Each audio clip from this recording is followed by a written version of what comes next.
నీ అవ్వ ఇప్పుడు సినిమా పోవాలంటే 500 పెట్టాలన్నారా? ఓ కాళ్ళ మంచిగా లేకుంటే అదో తొట్టి. అరే మామ గీ ఒక్క పార్కి నువ్వు పెట్టుకోరా, మళ్ళేదనే సినిమా నేను చూపిస్తా గాని. అబ్బా ఈయనతో ఎప్పుడో లొల్లిరాబోయ్, పుక్కట్లా చూసి అలవాటయ్యి మనల్ని సావగొడతాండు అని దోస్తుల నడుమ గిట్లుందట. చా మా నోడుంటే ఏ కాన ఖర్చు లేకుండా ఎన్నో సినిమాలు చూద్దుము అని ఫీల్ అయ్యేటోళ్ళ కోసమే గీ వార్త పట్టుకొచ్చినాం. 3 నెలలు జైలు సినిమా చూసిన ఐబొమ్మ రవికి బెయిల్ దొరికిందిగా. మళ్ళా బయట దేశాలకు ఎగిరిపోకుండా పాస్పోర్ట్ తీసుకున్నారు. ప్రతిరోజు స్టేషన్కి వచ్చి సంతకం పెట్టాలని షరతులు పెట్టిండ్రు.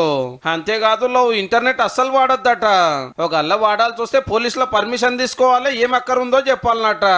ఏరే దేశాల నుండి కొత్త సినిమాలు ఫస్ట్ నాడే రికార్డులు చేసి వెబ్సైట్ లో పెడితే పుక్కట్లనే చూసేటోళ్ళు పబ్లిక్ అంతా.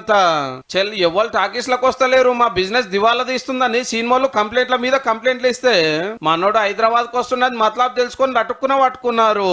మనోని కాడ 50 లక్షల మంది వివరాలున్నాయి, సినిమా కంపెనీ 1000 కోట్ల లాస్ చేసిందని ఓ దిక్కు పోలీసులు చెప్తుంటే ఐబొమ్మ బంద్ అయినందుకు బప్పం అప్పడమైనందుకు అభిమానులు గుండెలు గుద్దుకుంటున్నారు అనుకోరాదుండ్రి సోషల్ మీడియాలో.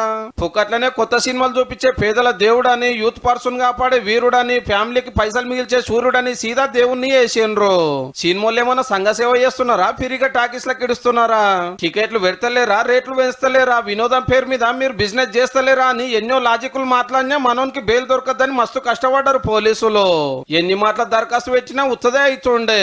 ఇక ఇప్పుడు బయటకు వస్తున్నాడు కదా, మళ్ళా ఐబొమ్మ తెరుస్తాడా లేకుంటే కొత్త పేరుతోటి సినిమాలు చూపిస్తాడా అని చాలా మంది ఆశపడుతున్నారు.